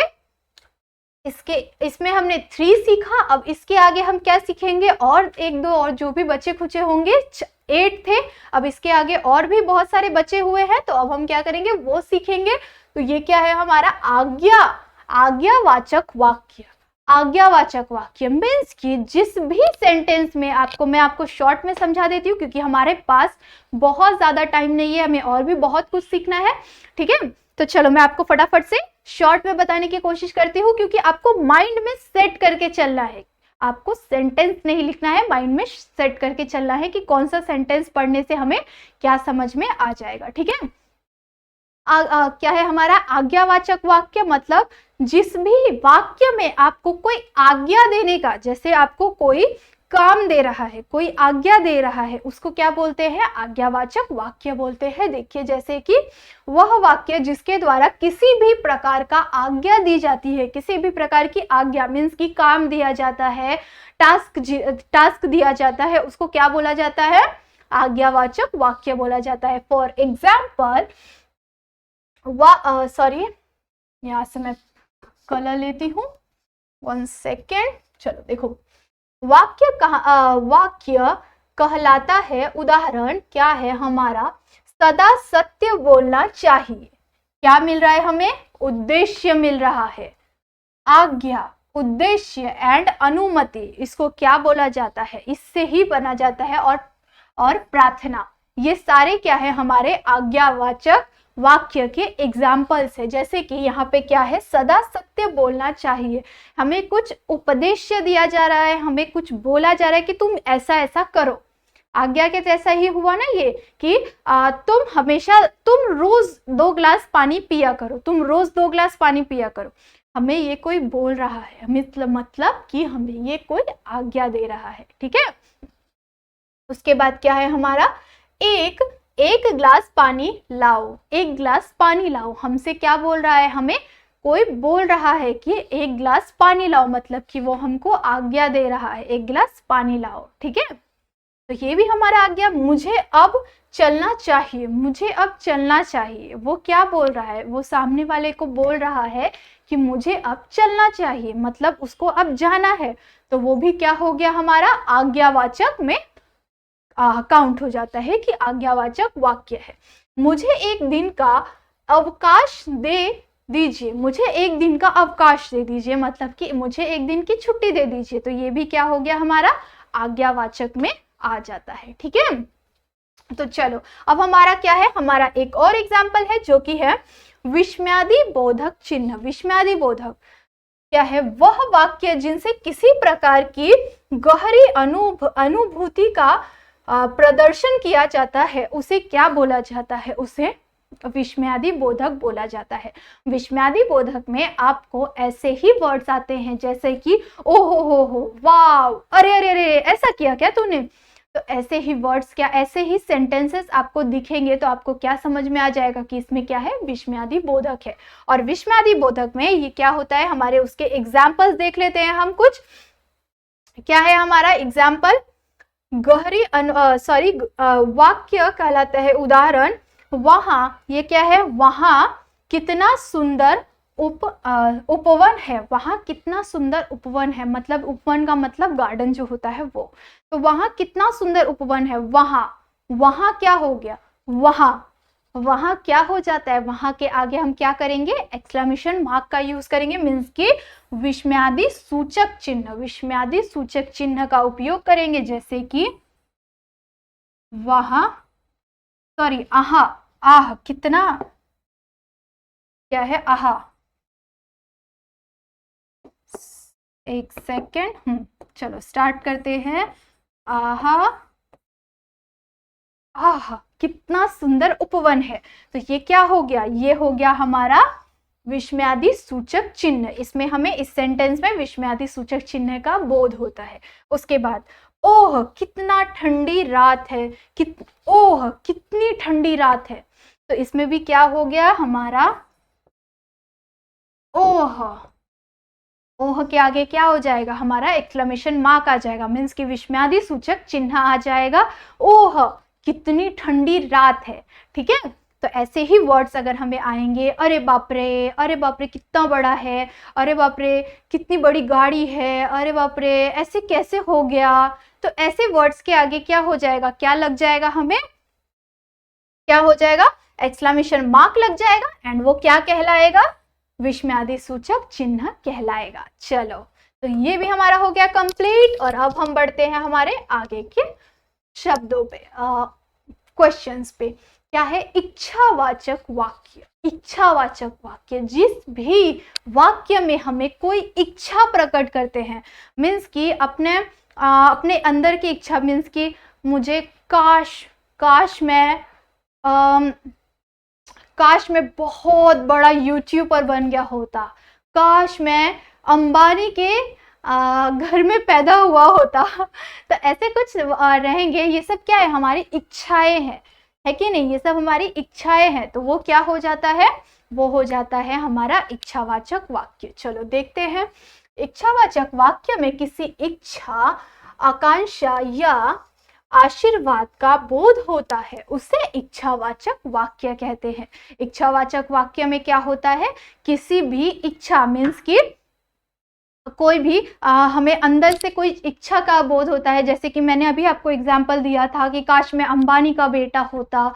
तो इस तरह की इच्छाएं होती है। या फिर आशीर्वाद, तुम हमेशा खुश रहो, बड़े आशीर्वाद देते हैं ना, तुम हमेशा खुश रहो। तो ये क्या दे रहे हैं, ये उनकी इच्छा है हमारे लिए, हमें आशीर्वाद दे रहे हैं। तो वो भी क्या हो जाता है, इच्छावाचक में आ जाता है। चलो देखते हैं इसका एग्जाम्पल। इसका एग्जाम्पल क्या है, उदाहरण, भगवान तुम्हें दीर्घ आयु प्रदान करे। भगवान तुम्हें दीर्घ आयु प्रदान करे, मीन्स कि तुम्हारी उम्र लंबी करे भगवान। तो ये क्या हो रहा है, वो इंसान अपनी इच्छा प्रकट कर रहा है, हमें आशीर्वाद दे रहा है। तो वो क्या हो जाएगा, इच्छावाचक हो जाएगा। उसके बाद, नव वर्ष मंगलमय हो, नव वर्ष मंगलमय हो, नया साल अच्छा हो। तो ये क्या हो जाएगा, ये क्या है, उनकी इच्छा है। तो ये क्या हो जाएगा, हमारा इच्छावाचक वाक्य हो जाएगा। चलो, तो अब क्या करते हैं, हम एक और एग्जाम्पल, जैसे ये 2 एग्जाम्पल्स बचे हुए हैं लास्ट के, उसको हम फटाफट से देख लेते हैं। संकेतवाचक चिन्ह, संकेतवाचक चिन्ह जिसमें हमें कोई भी चीज होने का संकेत मिलता है, उसको क्या बोलते हैं, संकेतवाचक बोलते हैं। जैसे कि देखते हैं, जिन वाक्यों में एक बात या काम का होना दूसरी बात या काम के होने पर निर्भर होता है, उसे क्या बोलते हैं, संकेतवाचक वाक्य बोलते हैं। जिस भी वाक्य में हमें ऐसा होगा तो वैसा होगा, ऐसे इस तरह के क्वेश्चन, इस तरह के वाक्य मिलते हैं, उसमें हमें क्या बोध होता है, उसमें हमें संदेहवाचक संकेतवाचक वाक्य मिलता है। जैसे कि एग्जाम्पल लेते हैं, परिश्रम किया है तो सफलता अवश्य मिलेगी। मतलब परिश्रम किया है तो सफलता मिलेगी, अगर परिश्रम ही नहीं किया तो सफलता मिलेगी क्या? नहीं मिलेगी। अगर आज आप अच्छी तरह से पढ़ोगे, मैं आप लोगों को पढ़ाने के लिए इतनी ज्यादा एफर्ट्स डाल रही हूँ कि मैं किस तरह से आपको समझा दूँ, मैं अपनी एफर्ट्स डाल रही हूँ, बट अगर आपने अपना एफर्ट नहीं डाला, आपने अच्छी तरह से पढ़ाई नहीं किया, तो क्या आपको अच्छा मार्क्स मिलेगा? नहीं मिलेगा। तो वही क्या है, अगर आज तुमने परिश्रम किया तो सफलता मिलेगी। ये हो गया हमारा एक एग्जाम्पल। सॉरी मैंने क्या कर दिया, एक सेकेंड, मूव करते हैं आगे। चलो, यदि वर्षा होगी तो क्या है, फसल अच्छी होगी। यदि वर्षा होगी तो फसल अच्छी होगी, मतलब कि वर्षा होगी तो फसल अच्छी होगी, अगर वर्षा नहीं होगी तो फसल अच्छी होगी क्या? नहीं होगी। तो इसमें क्या हो रहा है, एक वाक्य दूसरे पे डिपेंडेंट आ रहा है। तो ये क्या बन गया हमारा, परिश्रम, यदि वर्षा होगी तो फसल अच्छी आएगी। ठीक है, तो ये क्या है हमारा संकेतवाचक, हमें इससे संकेत मिलता है, संकेत मिलता है ना कि अगर अच्छी बारिश होगी तो फसल भी बहुत अच्छी होगी। ठीक है, तो चलो अब हम क्या है, हमारा एक और लास्ट का, जो सबसे लास्ट है हमारा क्या है, संदेहवाचक चिन्ह। संदेहवाचक मीन्स कि कोई चीज का संदेह मिलता है, वैसा। जैसे देखो, चलो इसमें रीड करते हैं और इसको समझते हैं। जिन वाक्यों में संदेह का बोध होता है उन्हें संदेहवाचक वाक्य कहते हैं। मीन्स कि जिसमें भी हमें कोई चीज होने का संदेह मिलता है, ओके, संदेह मिलता है, तो उसको क्या बोलते हैं, उसको संदेहवाचक वाक्य बोलते हैं। चलो एग्जाम्पल देखते हैं। शायद मैं कैलोरी जीत जाऊंगा, शायद मैं लॉटरी जीत जाऊंगा। क्या है ये हमारा, लॉटरी जीत जाऊंगा। तो उसको क्या हो रहा है, उसको संदेह हो रहा है। अभी आप लोग सोच रहे होंगे कि शायद मैं टॉप कर जाऊंगा, तो आपको क्या हो रहा है, आपको संदेह हो रहा है, संदेह हो रहा है कि शायद मैं टॉप कर जाऊंगा। तो इसको क्या बोलते हैं हम, संदेहवाचक बोलते हैं। वर्षा होने की संभावना है, वर्षा होने की संभावना है, मतलब आपको अगर बाहर बिजली वगैरह कड़कने लग गई, बादल, काले बादल आ गए, तो आपको क्या हो जाएगा, आपको संदेह होगा कि नहीं शायद वर्षा होने वाली है। तो इससे क्या हो जाता है, इसे हम कहते हैं संदेहवाचक वाक्य। ठीक है, इसमें आपको पहचानने के लिए भी क्वेश्चन आ सकता है कि आपको कोई भी सेंटेंस दिया रहेगा और उसको लास्ट में ब्रैकेट में दिया रहेगा कि आपको पहचानना है उसको, तो आपको पहचानने के लिए बोला रहेगा। तो मैंने आपको अच्छी तरह से समझा ही दिया है और आपको पीडीएफ फॉर्म में आपको अच्छी तरह से प्रोवाइड भी किया जाएगा, तो आप अच्छी तरह से पढ़ भी सकते हैं। ठीक है, तो चलो अब क्या करते हैं, हम हमारा नेक्स्ट देखते हैं, रचना के आधार पर वाक्य के प्रकार। ठीक है, हमने अर्थ के आधार पर अच्छी तरह से देख लिया, अब रचना के आधार पर देख रहे हैं। रचना के आधार पर 3 टाइप्स है, सरल वाक्य, मिश्र वाक्य एंड संयुक्त वाक्य। ठीक है, तो इसको हमें पहचानना किस तरह से है, इनके सिंबल्स आपको बताए हुए रहेंगे कि आपको किस तरह से पहचानना है। ठीक है, तो चलो देखते हैं। सरल वाक्य क्या होता है, एक उद्देश्य प्लस एक विधेय। एक उद्देश्य और एक विधेय होता है, उसमें क्या बन जाता है, वो होता है हमारा सरल वाक्य। ठीक है, तो देखो यहाँ पे एग्जाम्पल दिया हुआ है, सूर्योदय होने पर कुहासा होता रहा। सूर्योदय, जैसे जैसे सूर्योदय होता रहा वैसे वैसे कुहासा क्या होता रहा, सूर्योदय होने पर कुहासा जाता रहा। जैसे जैसे सूर्योदय हो रहा था वैसे वैसे कुहासा जा रहा था। तो क्या हो रहा है इसमें क्या है, हमारा एक उद्देश्य है और एक क्या है, विधेय है। मतलब कि उद्देश्य मतलब कि मेन एक चीज है। जैसे ये रहा हमारा एक उद्देश्य, मतलब जैसे एक मेन चीज दिया हुआ है कि जैसे सूर्योदय होगा वैसे ही क्या होगा, कुहासा जाएगा।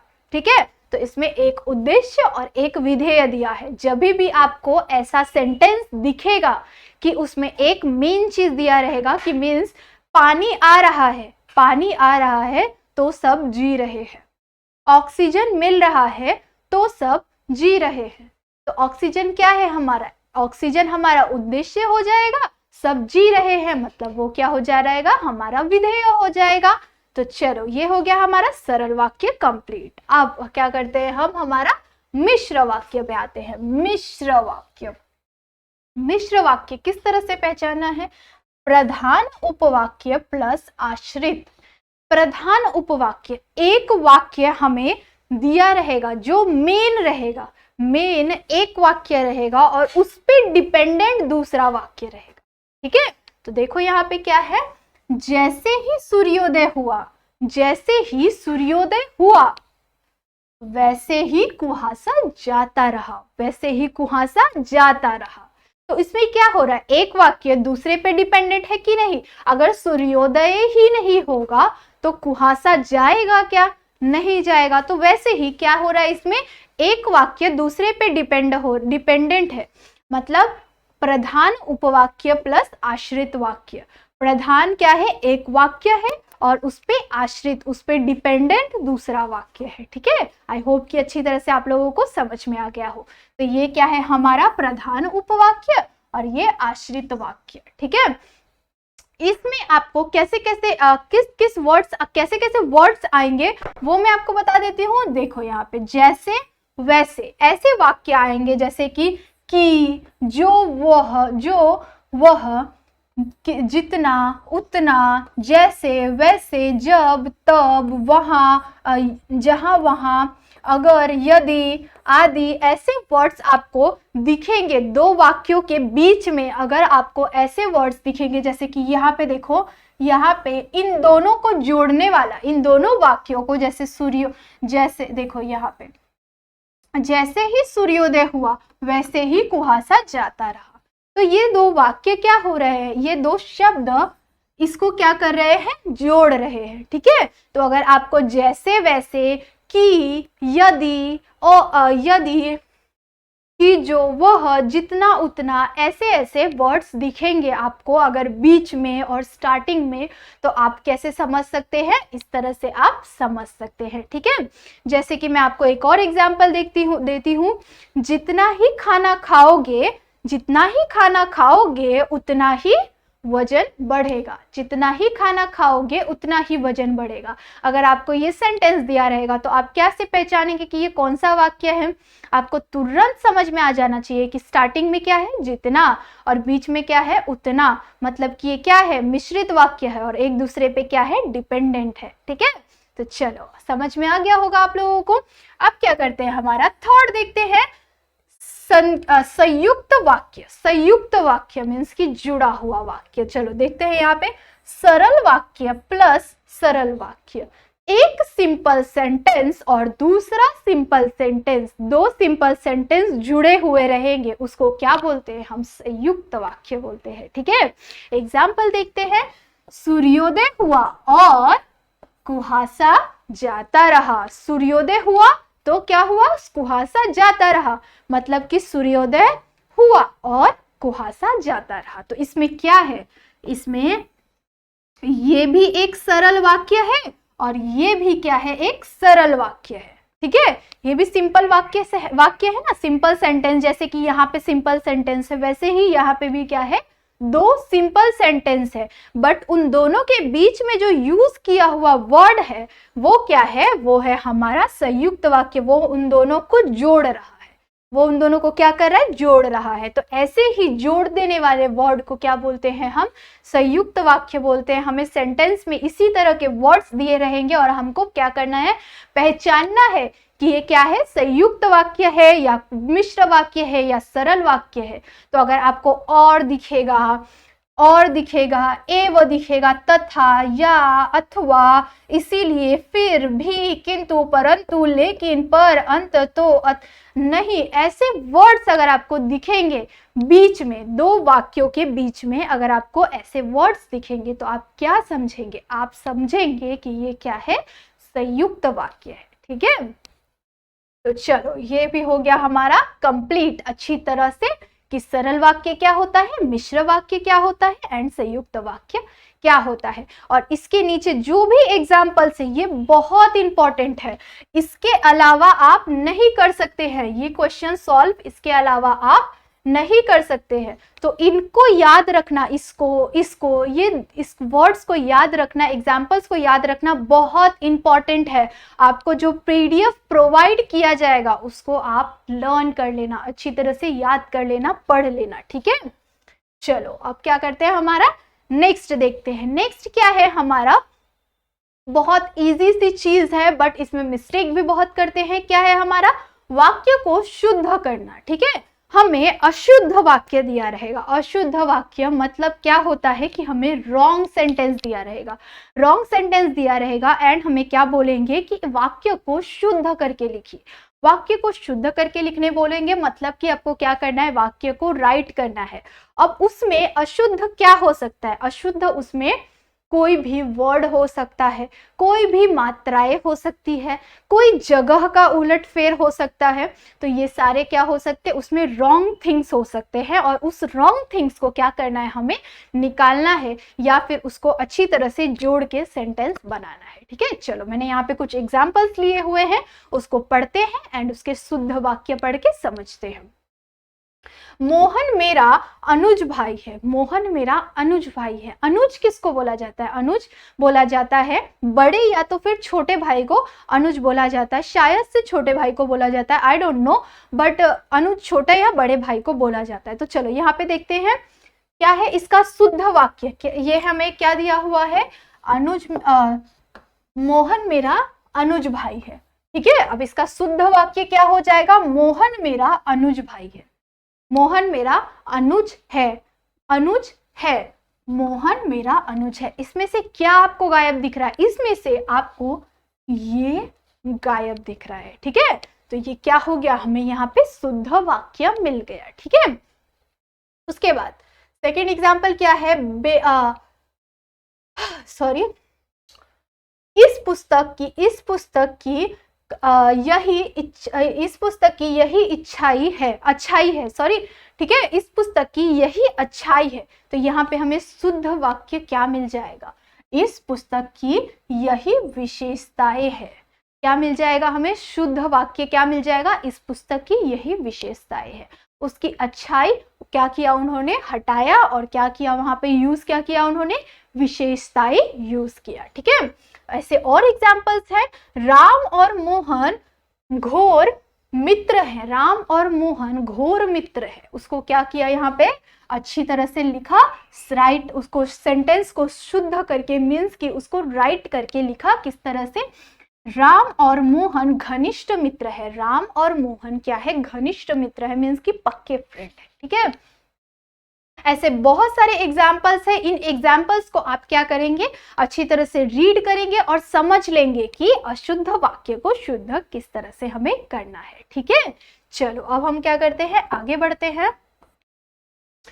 बढ़ते हैं हमारे मुहावरों की तरफ, ठीक है। मुहावरों की तरफ आगे बढ़ेंगे और क्या करेंगे, हम कुछ अपने मुहावरे अच्छी तरह से समझेंगे।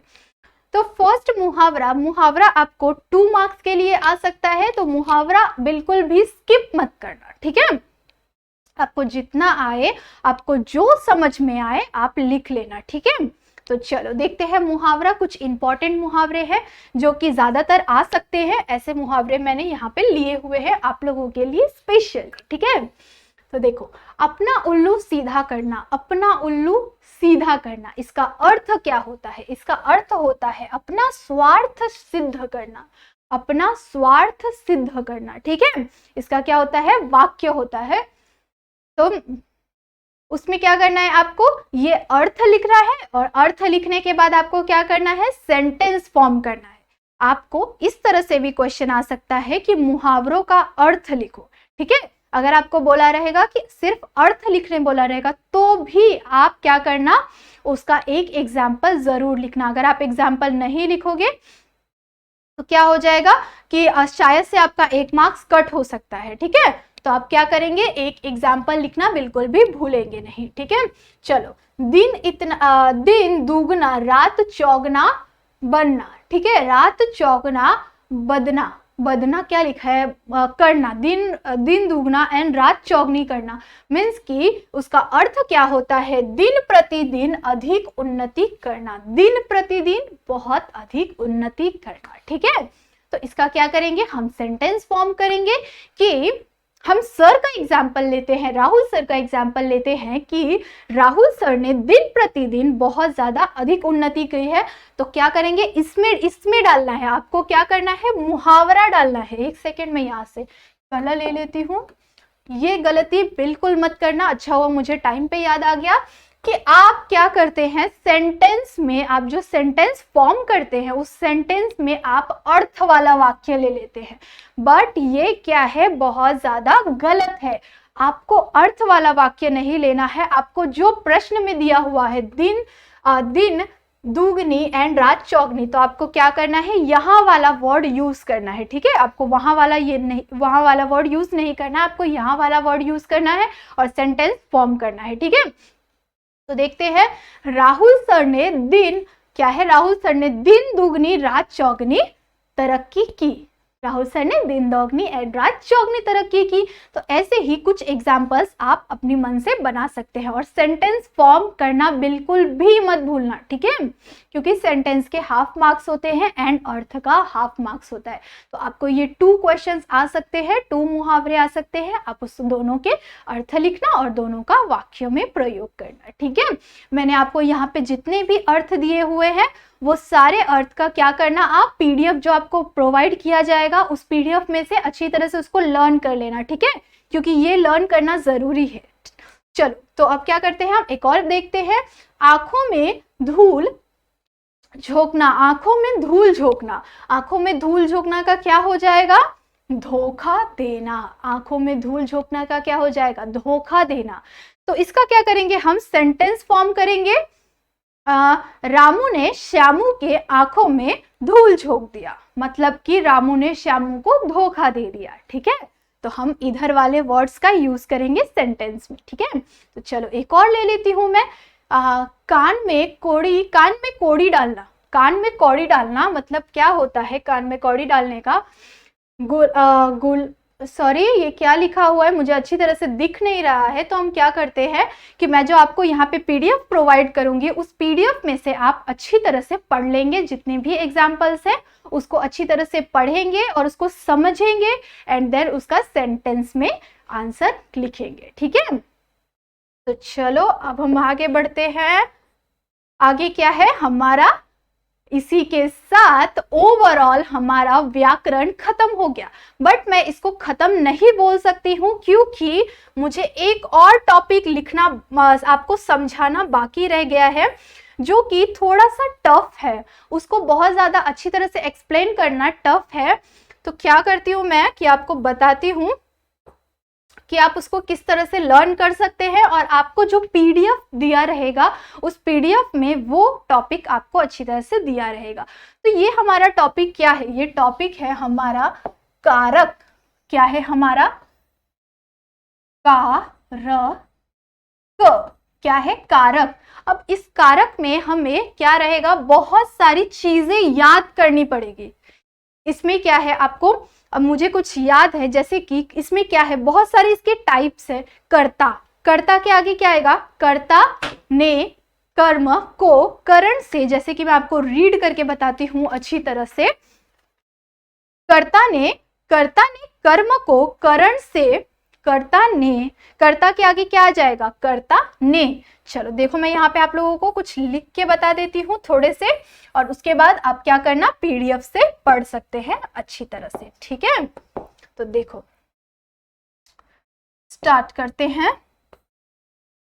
कर्ता मतलब कि कर्ता कारक, ठीक है, कर्ता कारक। कर्ता के आगे क्या आ जाएगा, कर्ता ने, ठीक है। कर्ता ने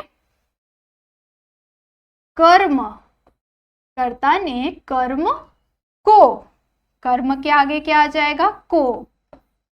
तो इससे हमें क्या समझ आता है कि कर्ता ने कर्म को करण से, आपको इसको याद किस तरह से करना है वो मैं बता देती हूँ कि कर्ता ने कर्म को करण से संप्रदान के लिए, के द्वारा, अधिकरण से, ये क्या है, इसका याद करने का फॉर्मेट है, पैटर्न है, जो कि आप लास्ट मोमेंट में शायद नहीं याद कर पाएंगे। इसीलिए मैंने ये टॉपिक में बहुत ज़्यादा इम्पॉर्टेंट है, लेकिन मतलब हम नहीं कर पाए तो इट्स ओके, छोड़ सकते हैं इस टॉपिक को, क्योंकि लास्ट मोमेंट पे अगर आप ये याद करने जाएंगे तो बहुत ज़्यादा टाइम जाएगा आप लोगों का। बट मैंने इसका PDF आपको प्रोवाइड किया है, तो ठीक है। तो आपको क्या करना है, अगर इसमें से कोई भी क्वेश्चन आएगा कारक में से, और अगर आपको ये चार्ट जो रहेगा वो आपको लर्न हो जाएगा, तो आप इसको सॉल्व किस तरह से कर सकते हैं वो मैं आपको बता देती हूँ। कि अगर आपको कोई सेंटेंस दिया हुआ है और उसमें यूज किया रहेगा ये वर्ड्स का, एक सेकेंड, चलो, ये वर्ड्स का यूज किया रहेगा, जैसे यहाँ पे क्या है, ने है, तो मतलब ये क्या है, कर्ता का है, कर्ता के लाइन में है, मतलब ये कर्ता कारक का है। तो क्या रहेगा कि अगर ने वर्ड दिया रहेगा तो आप उसको अंडरलाइन करेंगे एंड उसको बताएंगे कि इसमें से कारक कौन सा है और ये क्या है, क्या बोलते हैं, अर्थ कौन सा है, मतलब इसका ये कौन सा कारक है, ये आप किस तरह से बताएंगे कि ने अगर आ गया सेंटेंस में तो वो क्या है, कर्ता कारक है। अगर को आ गया तो वो क्या है, कर्म कारक है। अगर से आ गया तो वो कौन सा कारक है, वो करण कारक है। क्या है, कौन सा कारक है, करण कारक है। तो आपको सेंटेंस में जो वर्ड्स आएंगे उससे पहचानना है कि वो कौन सा कारक है, ठीक है। तो आप कहाँ से कैसे पहचानेंगे, यहां से पहचानेंगे, ठीक है। तो मैंने आपको शॉर्ट में इसको समझा दिया है क्योंकि वीडियो बहुत ज़्यादा लॉन्ग हो गया है। तो आप लोग इसको बिना स्किप किए अच्छी तरह से देखना और अच्छे अच्छे कमेंट्स करना कि आपको समझ में आया कि नहीं। और जो इसके साथ इसका जो PDF है वो मैंने आप लोगों के लिए अच्छी तरह से बना के सेंड करेंगे, आपको बहुत जल्दी मिल जाएगा। और उसको क्या करना, आप पूरा अच्छी तरह से स्टार्ट टू एंड आपको अच्छी तरह से पढ़ना है, ठीक है। क्योंकि मैंने आपको एक बार समझा दिया है और आप लोगों को अभी अभी आपने समझा है, तो अगर आप एक बार अच्छी तरह से उसको पढ़ेंगे तो आप अच्छी तरह से लर्न कर पाएंगे, ठीक है। तो अगर आपको वीडियो अच्छा लगा तो प्लीज वीडियो को लाइक करना, सब्सक्राइब करना एंड ज्यादा से ज्यादा शेयर करना आपके जितने भी फ्रेंड्स होंगे, ठीक है। तब तक के लिए बाय बाय, मिलते हैं नेक्स्ट वीडियो में।